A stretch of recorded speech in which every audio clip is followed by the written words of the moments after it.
এবার ক্ষেপণাস্ত্রের আঘাতে তটস্থ হলো, তছনছ হলো নেতানিয়াহুর পরিবার। অর্থাৎ ক্ষেপণাস্ত্রের আঘাত, ইরানের ক্ষেপণাস্ত্রের আঘাত নেতানিয়াহুর পরিবারেও লাগলো।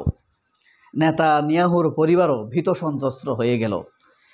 ইরানের ক্ষেপণাস্ত্রের ভয়ে নেতানিয়াহু তার ছেলের বিবাহ তৃতীয়বারের মতো পিছিয়ে দিয়েছেন।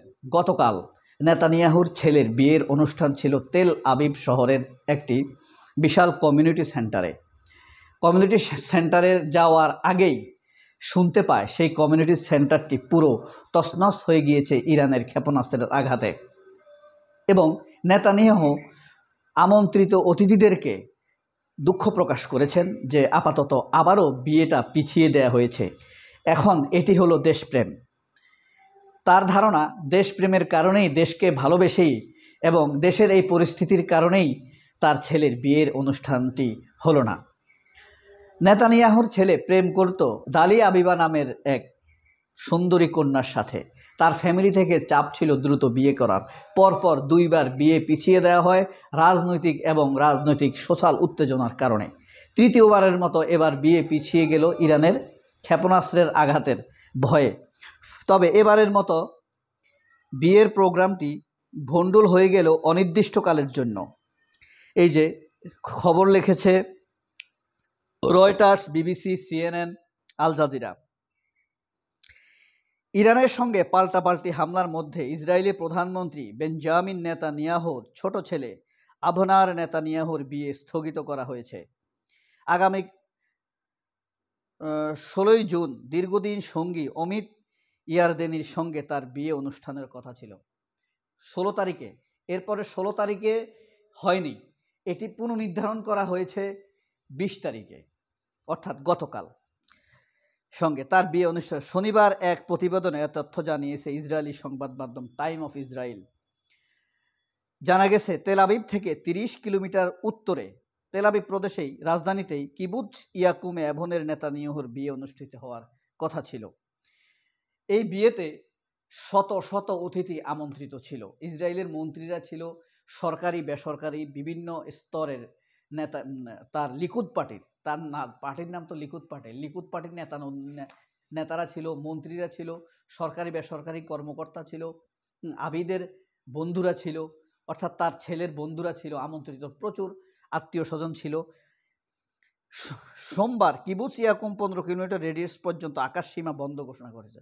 সেই আকাশ সীমাও বন্ধ ছিল। তবে ইরানের ক্ষেপণাস্ত্র হামলার জেরে শেষ পর্যন্ত বিয়ে স্থগিত করতে বাধ্য হয় নেতানিয়াহু। স্থগিতের ঘোষণা দেন। গুনতে হয় তাদের অনেক লস। এদিকে নেতানিয়াহু পরিবারের এই বিয়ে আয়োজন নিয়ে ইসরায়েলের আগেই শুরু হয়েছিল।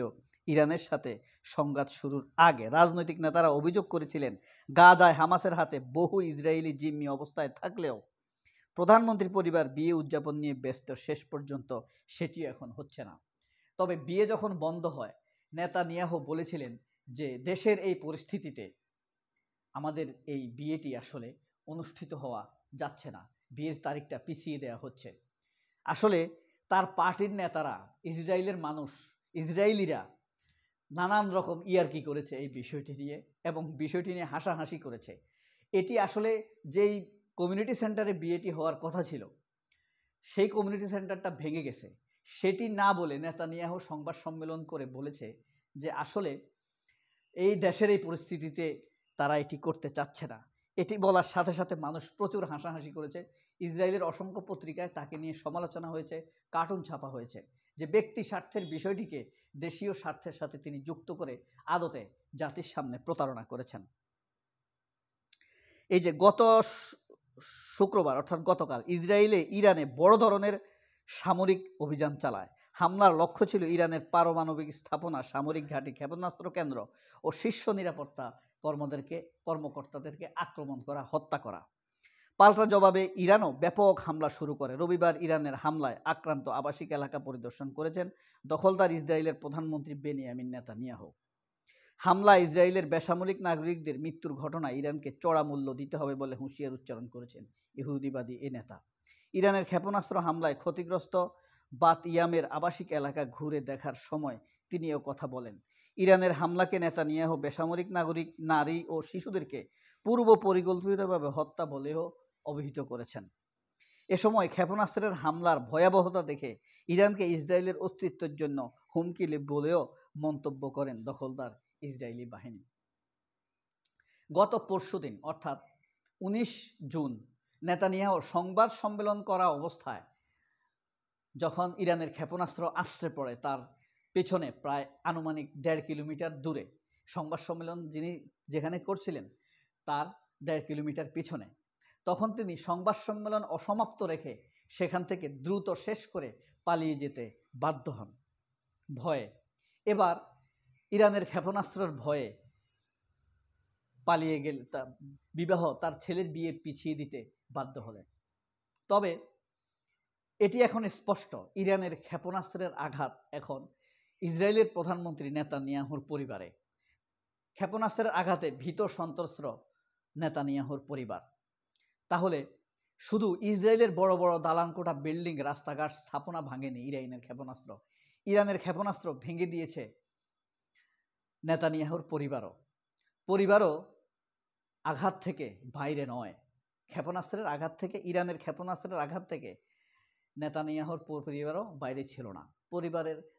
ইরানের ক্ষেপণাস্ত্রের আঘাতে পরিবারও ভেঙে গেল, বিয়ে ভেঙে গেল সাময়িকভাবে হলেও।